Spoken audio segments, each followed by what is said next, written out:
Hello everyone, welcome back to my YouTube channel Engineering Zindabad. I'm Pragati Agrawal and today we will be discussing about instruction format of 8085 microprocessor. ठीक है, तो ये instruction क्या होता है? मैंने आपको बताया था कि हम प्रोग्राम लिखते हैं एज अ प्रोग्रामर। कोई भी प्रोग्राम लिख रहा है तो प्रोग्राम क्या है? एक सेट ऑफ इंस्ट्रक्शंस है। यहाँ एक इंस्ट्रक्शन, फिर दूसरी इंस्ट्रक्शन, तीसरी, चौथी instruction, group of instruction program. ठीक, अभी हमने बहुत सारे इंस्ट्रक्शंस पढ़े थे। Arithmetic instruction, logical instructions, machine control instructions, branching instructions, बहुत सारे। ठीक, अभी बात ये आई कि हमारे पास बहुत सारे हमने इंस्ट्रक्शंस देखे थे। जैसे फॉर एग्जांपल यहाँ पर लिखा हुआ है मूव बी कॉमा ए। ठीक है, इस तरीके का एक इंस्ट्रक्शन था। ये डेटा ट्रांसफर इंस्ट्रक्शन था। इसके अंदर डेटा एक्यूमुलेटर से बी रजिस्टर में कॉपी करना होता है, तब ये इंस्ट्रक्शन दिया जाता है। तो ये बात ये है, ऐड सी का मतलब है कि जो सी का डेटा है उसे एक्यूमुलेटर के सी रजिस्टर का डेटा है उसे एक्यूमुलेटर के डेटा के साथ ऐड करके रिजल्ट एक्यूमुलेटर में स्टोर करा दो, है ना। सब डी है, मतलब सब्ट्रैक्शन करना है एक्यूमुलेटर के डेटा का from the data present in D register, और फिर उसके बाद रिजल्ट जो है वो एक्यूमुलेटर में आ जाएगा। ठीक है, ए माइनस एक्यूमुलेटर का डेटा माइनस रजिस्टर डी का डेटा। ठीक, रिजल्ट एक्यूमुलेटर में। ए एन ई का मतलब है कि अपने को क्या बोलते हैं कि एंड करना है, एंड ऑपरेशन परफॉर्म करना है किन किन डेटास के बीच में? एक्यूमुलेटर का डेटा और जो ई रजिस्टर का डेटा है, इन दोनों को एंड करके रजिस्टर रिजल्ट जो है वो एक्यूमुलेटर में डाल दिया। सीएमए का मतलब है कि जो एक्यूमुलेटर का के बिट्स हैं 8 बिट, उनको कॉम्प्लीमेंट कर दो, 0 की जगह 1 और 1 की जगह 0। और आर ए एल यानी कि रोटेट एक्यूमुलेटर लेफ्ट, यानी कि मैंने आपको बताया था you have to rotate the data of the accumulator left through carry. Carry के होते हुए अपने को लेफ्ट रोटेट करना है bit by bit, one bit, जैसे ऐसे ऐसे। तो ये वाली बिट यहाँ, ये वाली बिट यहाँ, ये वाली बिट यहाँ, और कैरी की बिट यहाँ। ठीक है, तो ये D0 है और ये D7 है, तो D7 कैरी पे है, कैरी का D0 पे। इस तरीके से रोटेट एक्यूमुलेटर लेफ्ट था अपना, है ना। अभी ये सारे मैंने आपको बताया, और एक ये भी था MVI 825H। मतलब मैंने कुछ एग्जाम्पल्स लिए, सारे के सारे नहीं लिए, बट कुछ लिए हैं आपको एक्सप्लेन करने के लिए कि जो इंस्ट्रक्शन फॉर्मेट होता है वो क्या होता है 8085 में। तो अभी मैंने बहुत सारी बातें कर ली इन सारे के सारे 1 बाइट इंस्ट्रक्शंस के बारे में।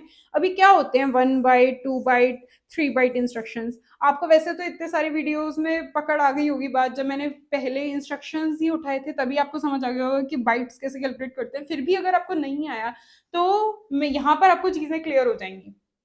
जो अपना 1 बाइट इंस्ट्रक्शन होता है उसमें सिर्फ ऑपकोड जो होता है ना, मतलब ये है अपने 1 बाइट इंस्ट्रक्शन, मतलब फर्स्ट बाइट में ऑपकोड आता है। ठीक है, इसका मतलब ये है। ठीक, ये दिख रहे हैं आपको एग्जाम्पल्स? मतलब जो ऑपरेंड और ऑपकोड ये एक ही बाइट में कवर हो जाते हैं।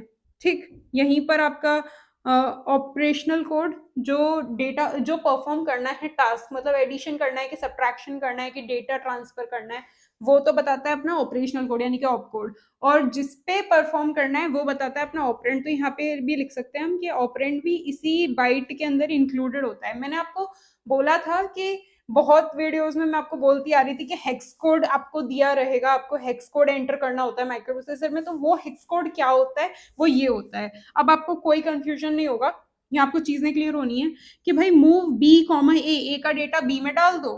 और मैंने ऐसे रेड मार्क भी लगा रखा है 000 और 111 पे। तो इसका मतलब ये है कि जो आपको ये 000 दिख रहा है ना, ये तो बी का कोड है, रजिस्टर बी का कोड है। और जो 111 दिख रहा है ये रजिस्टर ए का कोड है। अभी ये कोड, मतलब माइक्रो प्रोसेसर होता है ना, वो 0 और 1 को समझता है। ये हम समझ रहे हैं मूव बी को, मैं माइक्रो प्रोसेसर नहीं समझेगा, असेंबली लैंग्वेज है। ठीक है, तो वो बाइनरी पे वर्क करता है, तो 0 1 समझता है माइक्रो प्रोसेसर। तो ये देने पर ये वाली इंस्ट्रक्शन, ये पूरा का पूरा बाइनरी कोड जब आप दोगे तब वो मूव बी कॉमा ए परफॉर्म करेगा, मतलब एक्यूमुलेटर डेटा बी रजिस्टर में डालेगा। और जो 0 1 आपको दिख रहा है वो कोड है मूव का, MOV का।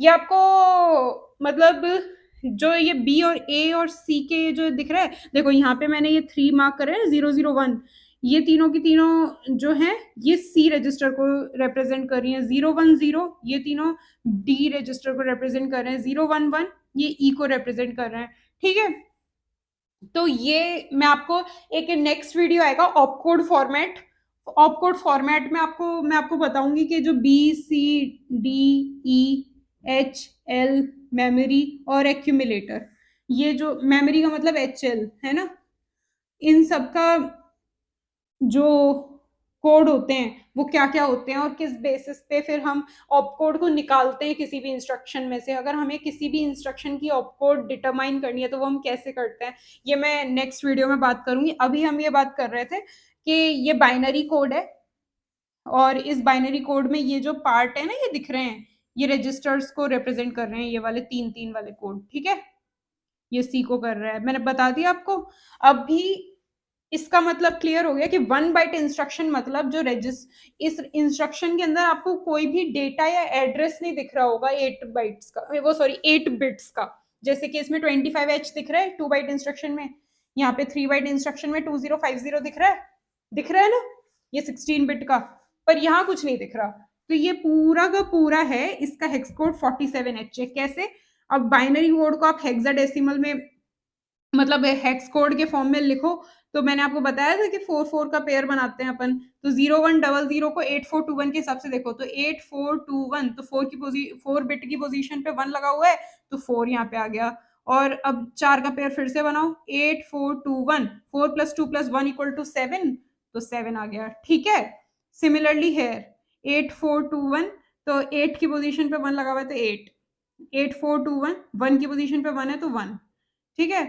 ऐसे ही यहाँ पे 8421 8421 8421, तो 8 + 1 = 9, 8421, 2 की पोजीशन पे 1 है तो 2, 8421 8421 फिर से लगाओ, 8421, तो 8 + 2 10 होता है, 10 को रिप्रेजेंट करने के लिए आता है ए, तो ए। और 8421 2 + 1 = 3 होता है तो 3, ठीक है। अब फिर से 8421 8421 8421, तो 2, और 8421 8 + 4 + 2 + 1 = 15 होता है, और 15 को रिप्रेजेंट करने के लिए आता है एफ।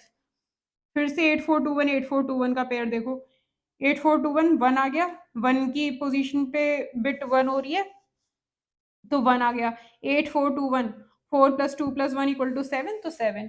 इस तरीके से अपन ने इनके हेक्स कोड डिटरमाइन कर लिए। ये हो गई अपनी 1 बाइट इंस्ट्रक्शन, जिनमें सिर्फ जो पहली बाइट होती है वो ऑप कोड और ऑपरेंड दोनों सब। ऑपरेंड किसको बोल रहे हैं? एक्चुअली मैंने यहाँ पे ऑपरेंड इसलिए नहीं लिखा था, मैं रीजन बता देती हूँ।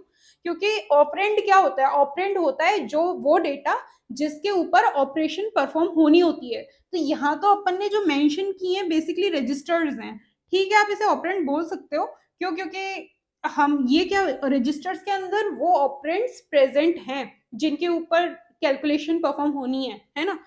तो जिनके ऊपर कुछ भी कलाकारी होनी है, जो ये लिखा हुआ है ये ऑपरेशन परफॉर्म होनी है, वो ऑपरेंड्स होते हैं। पर ये जो रजिस्टर्स होते हैं ना, इनके अंदर बेसिकली आपको 1 बाइट इंस्ट्रक्शन में मिलते ही रजिस्टर्स हैं, तो रजिस्टर्स के अंदर प्रेजेंट होते हैं ऑपरेंड्स। वो खुद ऑपरेंड्स नहीं कहे जा सकते, बट फिर भी ठीक है, नॉट अ प्रॉब्लम। अभी 2 बाइट इंस्ट्रक्शंस की बात करते हैं। ये इसमें आप देख रहे होंगे कि यहाँ पे अपने पास इंस्ट्रक्शन है, और मतलब इंस्ट्रक्शन दे रखी है, मतलब ऑपरेशन क्या परफॉर्म करनी है वो दे रखी है, एमवीआई है।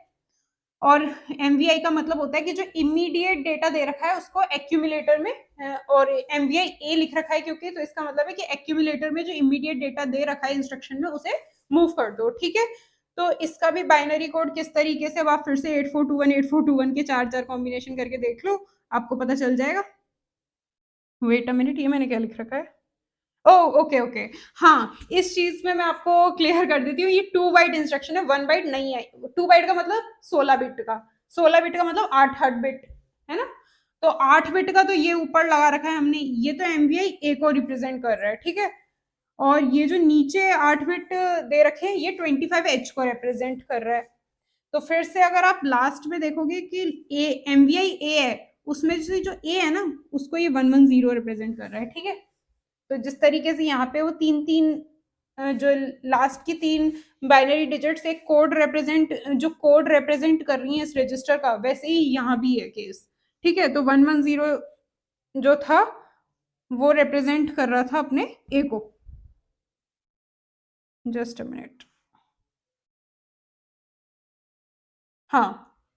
तो अभी हम बात कर लेते हैं अपने इस वाले की 25H की। 8421 के हिसाब से ये 2 पोजीशन पे बिट 1 हो रही है, तो 2 लिख दिया, और बाकी 8421 में 4 + 1 = 5 होता है, तो 25। ठीक, तो फिर इनका हेक्स कोड अपना निकल के आ गया। देखो हेक्स कोड याद रखना, हेक्स कोड होता है अपने इनका जो ऑपरेंड्स, मतलब सॉरी, जो अपने ऑप कोड होते हैं ना, इनका होता है हेक्स कोड। देखो 3EH, यानी कि MVI A जो है ना, उसका हेक्स कोड है 3E, और बचा हुआ जो डेटा है अपन ने जो मेंशन कर रखा है इंस्ट्रक्शन में 25H, वो एज इट इज आ जाएगा। तो माइक्रो प्रोसेसर में जब आप एंटर करोगे तो 3EH एंटर करोगे, फिर नेक्स्ट प्रेस करके 25H एंटर करोगे। नाउ तो पहली बाइट में तो ऑप कोड और दूसरी बाइट में ऑपरेंड, वही यहाँ पे अपने को देखने को मिल गया।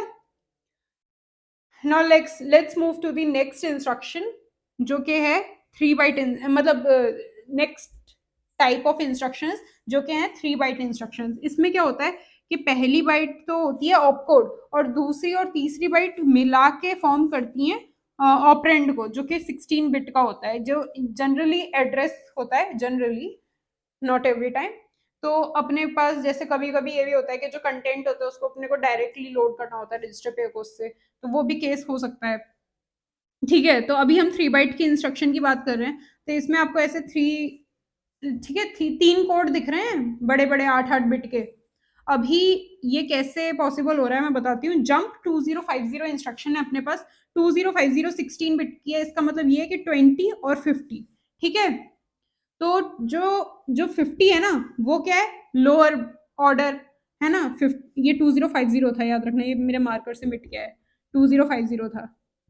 अभी जो 50 है, मैंने आपको पहले भी बताया था कि जो मेमोरी में जब ये सेव होगी ना इंस्ट्रक्शन, तो होगा क्या, जो लोअर पहले तो आ जाएगा ऑप कोड अपना, और उसके बाद जो नेक्स्ट लोकेशन होगी उस पे आएगा अपना लोअर लोअर बाइट, है ना। तो लोअर बाइट क्या है, 2050 में से 50, तो लोअर बाइट यहाँ आ गई, और फिर हायर बाइट आ जाएगी नेक्स्ट लोकेशन पे, तो 20 यहाँ आ गई। ठीक है, इस तरीके से अपने सेव होती है ऐसे मेमोरी में, वही तरीका से यहाँ पे अपन ने शो कर रखा है बाइनरी कोड्स को। तो ये तो है 50 को शो कर रहा है, और ये 20 को शो कर रहा है, और ये अपना JMP के लिए है।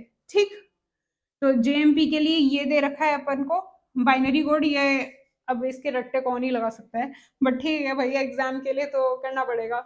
अभी 8 + 4 = क्या होता है, 12। तो 12 को रिप्रेजेंट करने के लिए C, और फिर से 8421 2 + 1 = 3 होता है, तो 3 लिख दिया। फिर से इस तरीके से 8421 के कॉम्बिनेशन बना तो 50 हो गया। फिर से यहाँ पे बनाओ तो ये हो गया 20H। ठीक है, तो इस तरीके से अपन का क्लियर हुआ 3 बाइट इंस्ट्रक्शन। उसमें पहली बाइट में ऑप कोड होता है और दूसरी 2 बाइट्स में होता है ऑपरेंड। सो यही था अपना इंस्ट्रक्शन फॉर्मेट। दूसरे वीडियो में अपन इसी का पार्ट, अपन ने भाई देखो ऑप कोड की बात कर ली, अपन ने ऑपरेंड की बात कर ली। अब ये ऑपरेंड क्या होता है, डेटा होता है जो अपन मतलब कोई भी, अगर आपने ये let's suppose MVI A 25H लिख रखी है, ये इंस्ट्रक्शन MVI A 25H, तो ये जो 25H है ये तो डेटा है ना, ये कितने भी टाइप्स का हो सकता है, इसका भी एक अपने आप में फॉर्मेट होगा। और जो अपन ने ऑप कोड लिखा है MVI, इसका भी कोई ना कोई फॉर्मेट होगा, है ना। ये ए जो आपने मेंशन किया है, ये भी रजिस्टर के अंदर डेटा जो प्रेजेंट है, तो मतलब एक तरीके से ऑपरेंड हुआ। तो ये जो ऑपरेंड है, यानी कि जो डेटा हम मेंशन कर रहे हैं अपनी इंस्ट्रक्शन में, या फिर एड्रेस मेंशन कर रहे हैं, और ये जो अपन ऑपकोड मेंशन कर रहे हैं, इनका अपना फॉर्मेट है। तो ऑपकोड फॉर्मेट जो है, मतलब मेनली ऑपकोड फॉर्मेट की बात की जाएगी, और उसके बाद डेटा फॉर्मेट जो है उनको मैं डिस्कस करूंगी नेक्स्ट लेक्चर में। Till then take care. हाँ भाई, एक बात और, please subscribe to my channel, I literally need your support. अगर आप सपोर्ट नहीं करोगे तो मेरे से बन नहीं पाएंगी यहाँ पे बातें। I hope you all will say thank you, that's all.